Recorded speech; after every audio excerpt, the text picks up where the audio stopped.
Hello and welcome to Wisdom 101. My guest today is Jackie Lila Moon, and she's the yoga instructor and also the manager at Everyday People Yoga here in Eugene. And thank you so much for taking the time to talk with me today. Yeah, my pleasure. Thank you. Great. So today we're going to talk about Jackie's journey with yoga, and she's the manager of Everyday People Yoga, which has a very unique business model. It's a donation-based yoga studio. And this is kind of a growing trend in the yoga space. And so she'll have some insights and some tips and things for people who might be looking to do this on their own, or if they're already working with the donation-based model, and any other tips and strategies and help for yoga teachers. So if you're a yoga teacher or studio owner, I think you'll really enjoy our talk today. So first of all, if you could share with us just your personal journey, what brought you to yoga, and what it's done for you in your life. Yeah. Well, I started exploring with the world of yoga when I was in the end of high school and the beginning of college, because I was dealing with treating back pain I had. I had been diagnosed with scoliosis, pretty severe scoliosis in high school, and I had done all these different healing modalities. I had to wear a back brace and go to chiropractors and acupuncture and massage and many, many different things to treat this discomfort that was really causing quite a bit of problems in my life.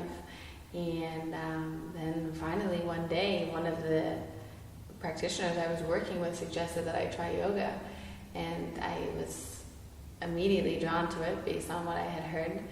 And yeah, it was rather instant for me that it felt good. It felt really good in my body. And so I think that's what naturally attracted me, this, having my body feel so good after being in discomfort in so many experiences. And especially when you're growing and you already have other discomforts going on, you just want to feel good in your body. And I was very active and growing up in things, and I didn't want to be limited from this disposition I had. So then I was very eager to stay with it and continue working with it, and it was very incredible, the transformative experience I had in the physical body as a result, because it was so balancing for my, there was quite an imbalance between the muscle groups on my sides of my body due to the curvature of the spine. And so that's initially what just got me to continue and stay regular and practice, and coming into it at a younger age, but having a limitation, a physical limitation, had me really approach it in I first kind of tried this more active yoga, and it wasn't what I needed for my body, and so it was nice to kind of approach it in a really humble way, and I'm grateful for that experience, because ultimately it led me to really embrace all the rest of what yoga has. I think I might have missed out on that if I entered in my young 20s being a very active, energetic person. I think I might have gone a more traditional route with people in that age group of practicing very active yang style yoga. But I was going to the youngest person in many of these gentle and restorative classes, and but as a result, I was able to see, by slowing down the practice and dropping into it in that way, see the depth of what else is behind, and the richness of what you can really benefit from yoga. So then that extra hooked me, and realizing, this is a way of lifestyle and a way to live your whole life, and it's permeating out, and then it was like a ripple effect. It permeated into my personal life, with my relationship with myself, and relationship with other people, and my career path, and my sense of fulfillment and vocation and service in the world. Now it's kind of keeping that same essence of this ripple effect and permeating out into many different areas. And so I feel very grateful to have found this world and this path, and learn from others, and continuing my personal growth, while now also expanding and sharing that with others through the teaching model. Nice. How long were you practicing yoga before you realized that you wanted to teach as a profession? Well, actually, when I did my teacher training, I didn't come in with the intention I wanted to teach. I thought, that would be nice. I just never viewed myself in that role as a teacher. It's just so funny how it happened. Yeah, I did a training for my personal practice. I was just ready to really go full on in, and I wanted a teacher, and I wanted structure, and I I wanted to really get a lot more of the deep understandings of like the philosophy of yoga and the way it can really become part of your lifestyle. So that's why I was in the training and signed up for it. And I definitely was able to explore quite a bit of that. And it wasn't until we started doing the practice, teaching and the training, and my teacher who was leading us said that, some people might not want to teach, but you still are asked to participate in this because it's very helpful for others to learn with each other. And I thought that was me. I was like, well, this is, I should still participate even though I don't really think I'll be a teacher. And it was such a wild experience. Then I started practicing, and it just came out so fluid and felt so natural. And more than one person said it. Were you practicing at home? Have you been getting ready? And I said, no, I didn't even look at the book yet, or in this, just with the cueing and things. And so it's very interesting how that came about. And so then I started reconsidering, wow, maybe I am a little bit more called to do this. It felt like instead of me trying to create this experience of like, well, now I have to be a teacher, so what are the steps, X, Y, and Z, and do. I just kind of opened up and allowed for the opportunity to unfold for me naturally. And now I feel, wow, of course this is the right path, and it's really connecting with my desire to want to be in service of the world and to others. So, I feel so grateful for the way it unfolded like that. It's like that quote, we make plans and God laughs, right? You're right. Exactly. I think that's exactly what it was for me. So, nice. Yeah. Did you see yourself, when did you think about, I imagine if you didn't think you'd be a yoga teacher, you probably didn't imagine you'd be running a yoga studio either. Right. How did that come about? Well, actually it came about because last year my vocation prior to entering into the yoga world was that I was a professional event planner, and I still do have a connection with that component, but I was putting on large-scale events, personal events, functions, all different types of things. And while I was still in that career path, I did my teacher training, which kind of just opened the door to so many different ideas of how I can, really live in the world in a more fulfilling way and things. So the combination came when I put on this event. So then I started getting into teaching yoga and really strengthening my own practice. So I said, well, I put on these events. I could do one now that's geared to the yoga world. And so that was great. And so I put on this, myself and another coordinated this gathering that was meant to unite the yoga community and whatnot. And I saw, wow, I can really merge these two skill sets. I still do feel very passionate about being a community organizer because I love that work, bringing people together, sharing, connecting in community, and really developing different skills with different people. But I also love this practice of yoga, which can sometimes be very like a personal practice, sometimes can feel more introverted. And I kind of felt like being the manager here has given me like this bridge to bridge those two worlds of like, yes, can be a really strong personal practice, help people grow personally, spiritually, in that nature. But it also can be a very binding and bridging, to bring community and help grow with each other. So I think that's kind of how the connection came about. This prior skill set I had, and now a new passion I had, and wanting to, really sync them up together and let them complement one another, which I think it has very well so far. Yeah, well, I can speak to that too. I was able to attend your event at it was the Community Unity yoga event, and it was really nice because Eugene is a place, as many hubs of yoga are, where there's lots of studios, and it's interesting how there's often not enough collaboration and cooperation. And I was really happy to see all the studio owners there together and a lot of students working together and really exemplifying, like the name yoga implies, is about creating union. Exactly. So I really enjoyed that event. And would you have any advice? Because I would say that is probably a dream of a lot of people, is to unite the yoga community wherever they live. What goes into that? I'm sure there's a lot behind the scenes. Yeah. What would you suggest for somebody thinking about helping organize something like that?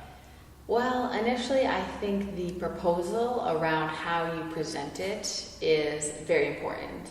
That it's not about one group from the yoga community doing promoting or something of that nature, or maybe gaining new students, although that might be a byproduct and a result of them participating in the event. They have to really full on kind of understand, or at least if this is the intention someone's going with, which I think it's one of the only ways it's going to really work harmoniously for everyone involved, is to like let go of this idea of like, well, hopefully it will benefit us, and it's really not about, it's an act of service. So the studios participating is really their act of service back to the community. So I think setting the tone with that's a strong intention of why people are coming together, because it is an interesting topic when you think about it, for our concept, these businesses that technically might seem on an outsider's perspective, like, aren't they somewhat in the same category, like competitor world? Like, you don't want to necessarily say they're competing, but there's kind of an essence of maybe that relationship with same businesses owners happening in the same town. And so it's really, this dropping that completely and practicing all our practices of what we learn in yoga. Letting go of the ego and self-desire, and putting it out the intention that it's really for an act of seva, for selfless service, to serve the greater, larger community.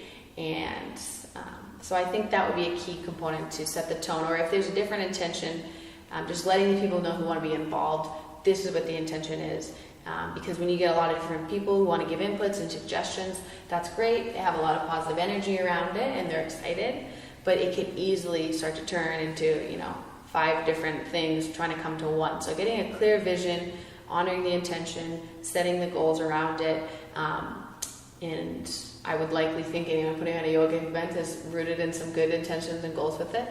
And then from there, letting that really lead the way. So that would be my initial advice. Great. What were some of the challenges or unexpected challenges that came up that you had to deal with? Right. Well, the unexpected was that some people didn't want to participate at first, and we kind of felt like, oh, is this going to create now a divide or something? Or is this going to backfire?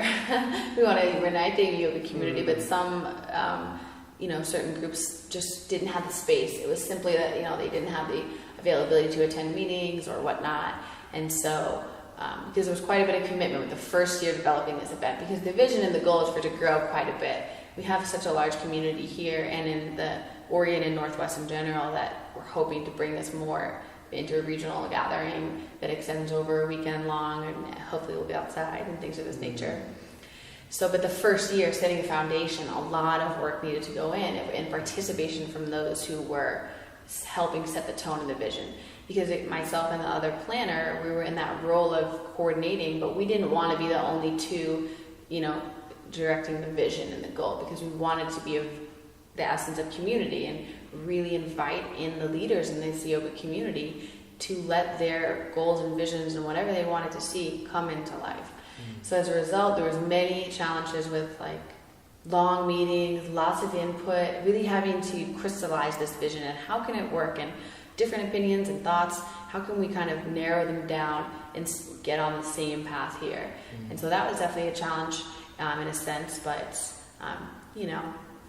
now this year we're planning the second one, and already it's going the initial road has been paved now. So we have a nice, clear, even road that we can go off of. Now it's just adding some offshoots and things, but we have a nice vision that we're staying with, and so that's really nice to have the foundation and the backbone. So establishing the foundation, the backbone for sure, with the unexpected, not really unexpected, but for the challenges that arose, wanting to make sure that everyone felt included. And then, just kind of seeing how it unfolded. We had different teachers from different studios collaborate and teach classes. So again, a little bit of a challenge because people haven't maybe not done that, and they teach very different styles and getting people's schedules and logistical things. But, we took that on willingly, knowing we could easily just teach a regular class where it's one teacher, one class. But we really wanted to do a little different things because we kept trying to put in the essence of bringing people from what feels like different communities. Maybe they practice here and they practice there. They might feel during their day-to-day time with those different communities. We wanted to just bring it in and say, well, really, it's not a different community. We're all here together honoring this practice. And by us honoring it together, it's going to make it flourish that much more for themselves probably, and for those many more people who maybe want to be involved. Nice.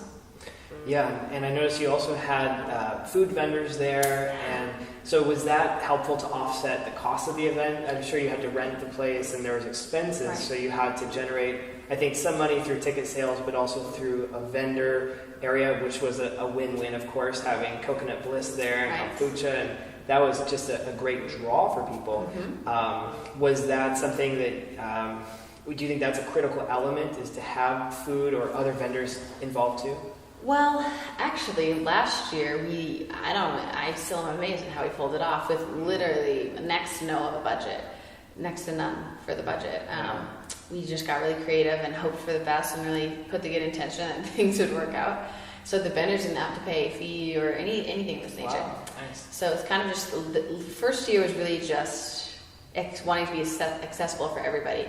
And more so the intention with having some other vendors, if you will, and what we kind of called that category group was like these people who are involved in conscious food and beverage, like, and much more than just the conscious, like the food itself, what they're offering, but in terms of how they're doing business and where they're sourcing their food from. And we felt that, that's just connected with living a lifestyle that follows a yogic path.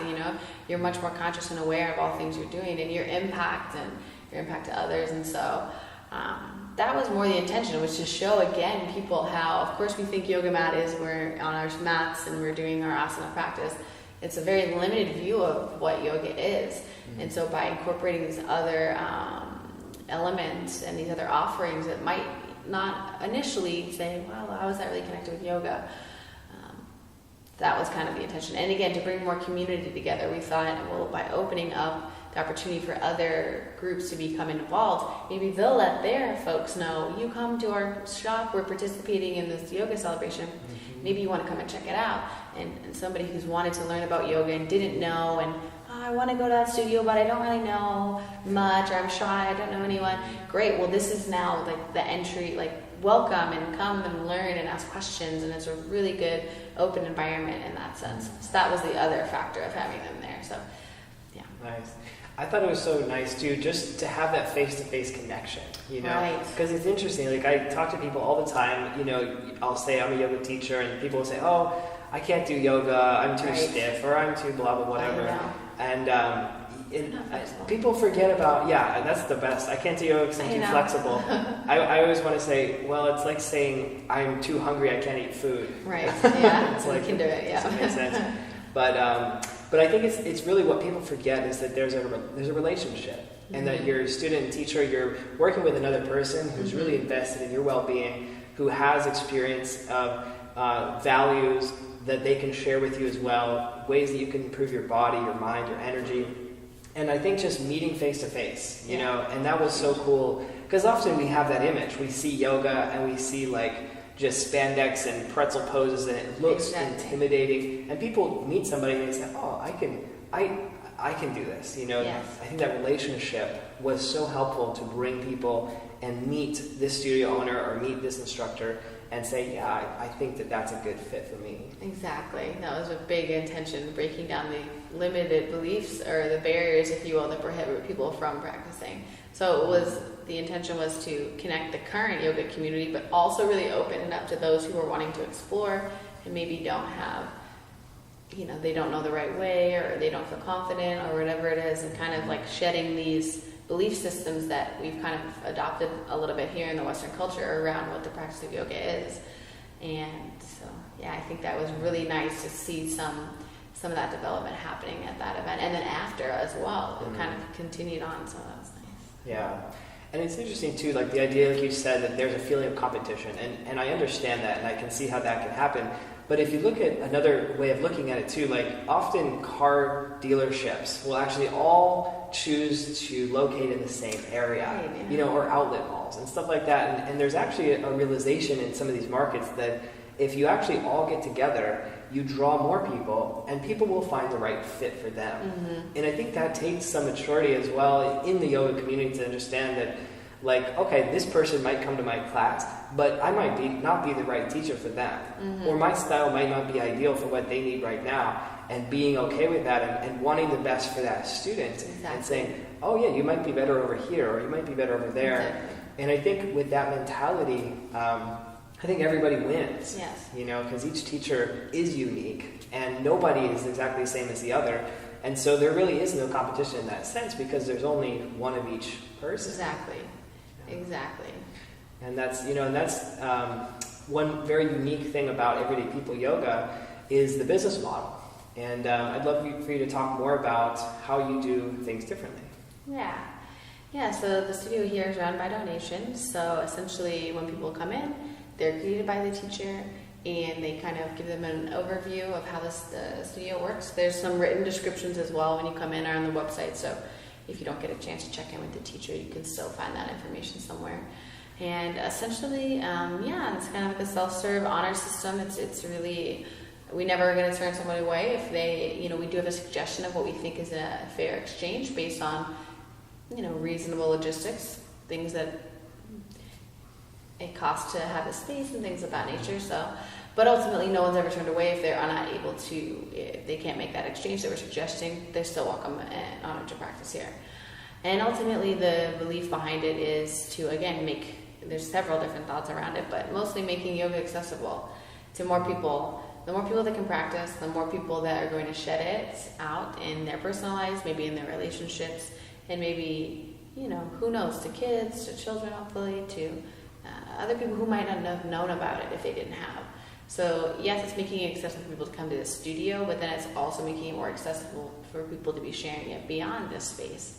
And that's what a big intention is here. If we can keep that cycle going, and we have that intention of what we're trying to do here, then we feel that, if we trust in that, that's really a genuine, honest intention to carry, that ultimately we'll be supported enough to keep sustaining the space here. And so thus far, that's how it's been going. It's been great. People ask all the time, do you get funding or things, or how do you support it? And I said, we have the donation-based model, and it serves to make things work for everyone. And it's really a blessing to see how it's been treated. And people really respect it. And it's given a lot of people opportunities to practice who might not be able to at certain times in their life if they're limited for certain reasons. It's still there and available for them. So that's the biggest thing of having it accessible and available. And then also, again, another belief system is breaking down these views of what we think yoga has to be, and that it's the way we're sharing it and exchanging it. I mean, it's ancient knowledge and wisdom. Who's to put a saying on how much it's valued at, or who can have it at what times and in what way, shape, or form?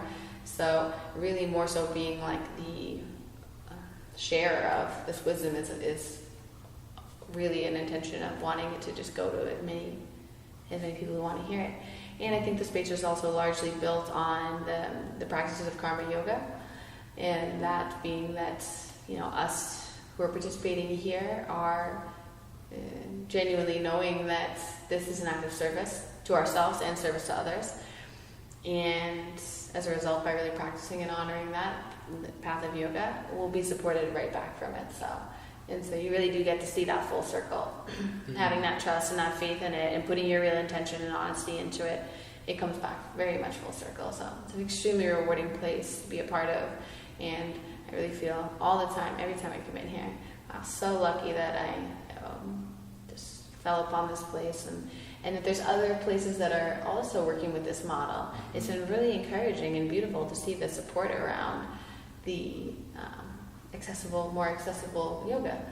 And accessible in the ways that, yes, financially it's accessible, but also accessible, I think, again, there's people who might have been a little nervous or something around, they wanted to do it, but they didn't know.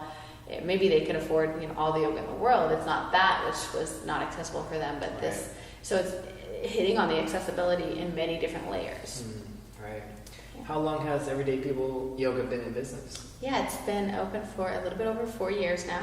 So, like many places that just opened in the beginning, getting that momentum around people knowing what your offering is and things like that took some time. But then I think once it started to generates a bit of natural momentum, and it just started growing and expanding from there. So we have the yoga classes here, and there's yoga teacher trainings that take place here. So that's an incredible expansion of the offering, and we're having workshops and trainings or special events and things. So it's really growing in that sense, and it's really been wonderful to watch it.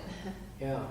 And so generally the donation suggestion is between $8 to $12 per class. And just for kind of logistics, in case people are interested in how this works, there's a box in the front, and people just put money in there. How do you deal with change? Like if somebody has a 20, do you... Exactly. So the teacher is essentially the receptionist. So we kind of, we could have a receptionist still, and they could still do the donation thing. But another reason of not having that is wanting it to be easier for people to just come in and immediately drop into their practice. And all these logistics of, can I put this on a card and have this? And it is really not what we're striving for.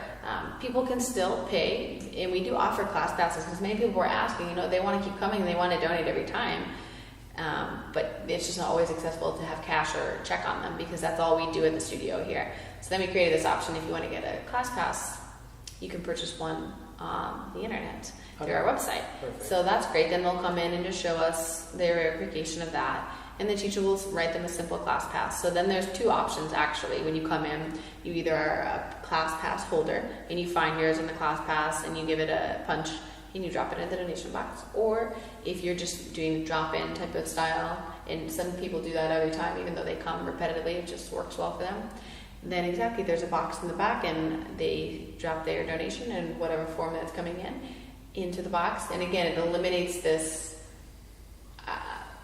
prohibiting, if we suggested it this much but you didn't have it, you felt, oh, maybe I can't come because I don't have that amount. So we even took that away. It's not like you have to give it to the teacher. You simply put it in the donation box, and we trust that it's exactly what's meant to be, and usually it is. And the other option is that people can do like a work trade. There's not a ton of options for that, but there's a couple of options for people who do some work trade. So those are little special case scenarios and things like that. So yeah, that's great. And yeah, there's kind of a Rolodex, so people will have their name there, and then they can just drop it in there. So it's sorted by their first name, and then however what increment of punch card they got, whether it's 5 classes, 10 classes, or 20, there's a little hole to punch per class. So it's really simple, and that they find their name, they punch one hole per class, and then they drop it in the donation box. And then the teacher at the end, when they're sorting it out at the end, reorganizes it for them, and it's accounted for in this little bit of a system. So great. Yeah, and the donation-based model is certainly growing. And I know, like in Portland, there's several studios. Are you guys affiliated with them, or are you kind of privy? Do you get in contact with them, or are you aware of what they're up to there too? Yeah, we're not necessarily partners per se, but I know there's been communication that's been open, and support definitely for both. And I think that some of these studios that have already been done it are kind of like setting the tone a little bit for a model for us to follow. But there was definitely some trial and error. I wasn't actually at the space when it first opened the first 2 years, but from my knowledge, there was some trial and error that went through the process of finding the right system that worked. It made it most easy for students, and made it easier for the teachers, and just a more harmonious way. And now it's very fluid and very, it just kind of almost does it on its own in a sense. And so it takes out all this extra thought process and having to analyze and thinking. Instead, you can just really come and drop in, and it also is felt here in the space quite a bit. We're lucky that we don't have to bring that like worldly energy, I call it, and like real world logistics. At the end of the day, it's part of the world we live in, which there's nothing wrong with it. We're a little lucky that we don't have to bring too much of that in here, so the space can really be meant for practicing yoga and letting people have that full space without these other little lingering thoughts in the back. And so in terms of managing a donation-based studio, are there challenges with like having instructors being able to make full-time pay? It seems like almost every yoga studio has to deal with this, whether it's donation-based or not. Do you find that it's important to run instructor programs or other workshops, or what are some of the ways that instructors in the studio can be sustainable financially? I think for the teachers in their personal development as teachers, it's really important and encouraged for them to find some other ways to branch out. And whether that be if they want to teach at other studios, that's great. But if they want to stay connected with one studio, the studio here, we're supportive of that, and we're supportive of them, hosting a special class, maybe just an extended class or a workshop or something else that's related to yoga, the yoga world, that might not necessarily just be what your typical yoga class is like. Like we have a lot of different offerings here that might, we teach classes in like essential oils and mindful eating and detoxifying your home and body and mind, and so it's very the space is available for people to explore the depths of their own personal beliefs, as long as it's still connected to the yogic world, which, as we talked briefly on about that yoga event, I mean, once you really get into yoga, you see how it does permeate out into your whole life. They're applying the principles and the philosophy and the concepts and really putting them to test. So I think that's what is the most suitable option for teachers to make their path a more full-time vocational path for them. And that is encouraged and totally supported here. And it's been really great to see some teachers really stepping into that. And again, it's supporting them so much on their personal development and vocational development, feeling more confident to have stronger offerings or more, sharing more of their gifts. So it's been really beautiful to see the teachers in that way kind of grow into that fullness of their teaching capacity. And as far as the studio-wise, the teacher trainings have been a really great way to sustain the whole entire program here, the offerings. So, yes, and exactly, us having additional offerings has been beneficial to bring in new people who might not know about the space prior, and then they're here, and they might have come to an offering that they wouldn't have come here for class necessarily, and now they might be inclined to come for a class. So I think the complement of those, having additional offerings, encouraging teachers to be leaders in that sense, to offer them, having teacher trainings, has made the pieces of the puzzle come together. So yeah. And I think that's interesting too, because the instructor training has also brought people like you who weren't even expecting to teach into the fold, and to then later go on and unite the yoga community through events as well as manage a studio as well. So I think that's one of the criticisms and the misconceptions at the same time about yoga studios, is that the teacher training programs are needed in order to run the programs. And so people think, oh, it's just a factory just trying to make money. But actually, I think, in my experience, and even some of the statistics from the Yoga Alliance, is that I would say a majority, maybe 50% or more, I believe, people who take yoga teacher training programs aren't planning on being teachers. Right. It's just for personal development. It's like you said, in a class you won't necessarily learn about the 8 limbs of yoga or the Yoga Sutras, or find ways to incorporate it into your life. But having that deeper and broader sense of yoga teacher training programs can provide that. And most people are extremely satisfied with the price they pay and what they get, even if they never become teachers. Exactly. Would you agree with that? Has that been your experience? Yeah, I think I think I had one funny day where I said, maybe I should keep track of the amount of hours I'm teaching this week and the exchange I got for those classes, and see how long it takes me to cover my teacher training. And then I just laughed. It was almost like a 15-second thought of like that. And most other things that would make logistical sense for you to maybe plan for another. But for me, the thought just naturally slipped away, because I thought, this really is the intention for a lot of people. I don't feel that, of course, they want to support themselves and have, their work is highly valued, and it should be, recognized with a fair exchange. Absolutely. There's no way to undermine that. But I think for some people, it's just they're called and they're drawn. And for me, it was really the essence of that. I know I was in this world to serve. Like, it just feels so good. It feels so right. I know. And I was exploring different avenues of how that was showing up for me. And then that's why I felt this was so right, because, again, I wasn't necessarily seeking it out to serve through that role. And the two just aligned so perfectly. So, and I think being a student where I practiced before I did my teacher training was highly beneficial. Right. And then now I'm a teacher and running the studio at this place that I did my teacher training. So it's been, for me, very much like, I felt like it was very supportive in that way, really learning about the space, understanding it at a deeper level, learning about the teachers I would be training with, and just felt very confident from practicing here that it was the right match for me. Yeah. And what advice would you have for somebody who's maybe in your shoes a couple of years ago, somebody who's feeling that call, that's saying, maybe I could be a teacher? Right. What would you say to them? Well, I would say that the first thing is that when you want to, well, at least for me, is that you really could use some space in your life to really drop into the full process. Because I know nowadays there's so many different options. You can do an intensive month-long, you can do 6 months every weekend, however it might work logistically for the rest of your life to happen. You could probably find a program that works for you. But what I see sometimes is that people want to jump into a program and do it in a month because that works great, because then somebody can watch their kids for a month and they can go.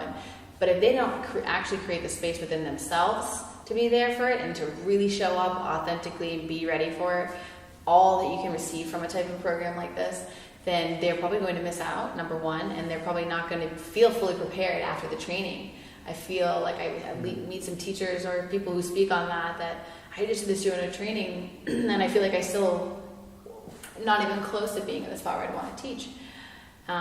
Which is understandable for many factors, absolutely. But just in hindsight, looking back, I think that for an advice for somebody to not have that experience, to feel more confident in whatever way they're going to do it, whether they're going to teach or just practice those principles in their own life, would be to really be honest with yourself. Do you have the space? Are you willing to create the space?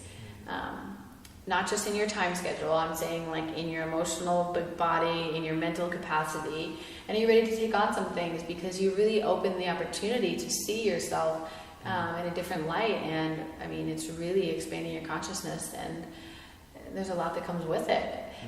Some things that might at that time not feel too desirable as well. So examining certain things about thought patterns and beliefs, and really kind of coming to the core of more of who you are, and how can we shed these layers so we can live more from our heart and things. So that would be some strong advice, would be to have that full space in your life to drop into it and get everything you can from it, because it's an extremely rich, beneficial experience that, again, even if you don't even practice yoga right now, you could benefit it. Even if you don't want to teach, still a world of benefit.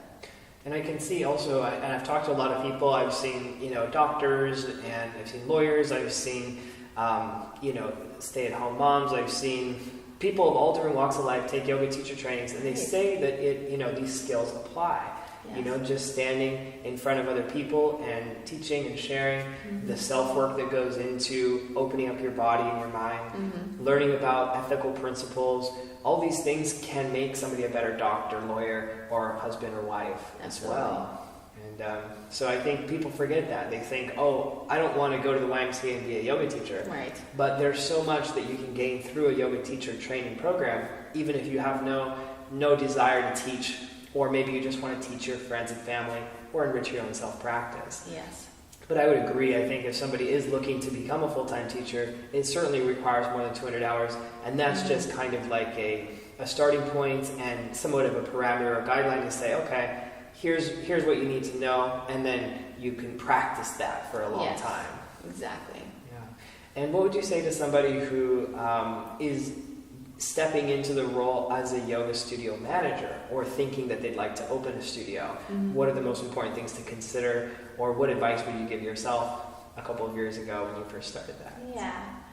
Well, I would think that it's definitely kind of like a labor of love work a bit, that there's not really this on and off switch of other maybe job-like scenarios, but like most small businesses or startup businesses that are happening, there has to be something behind the desire to want to open it.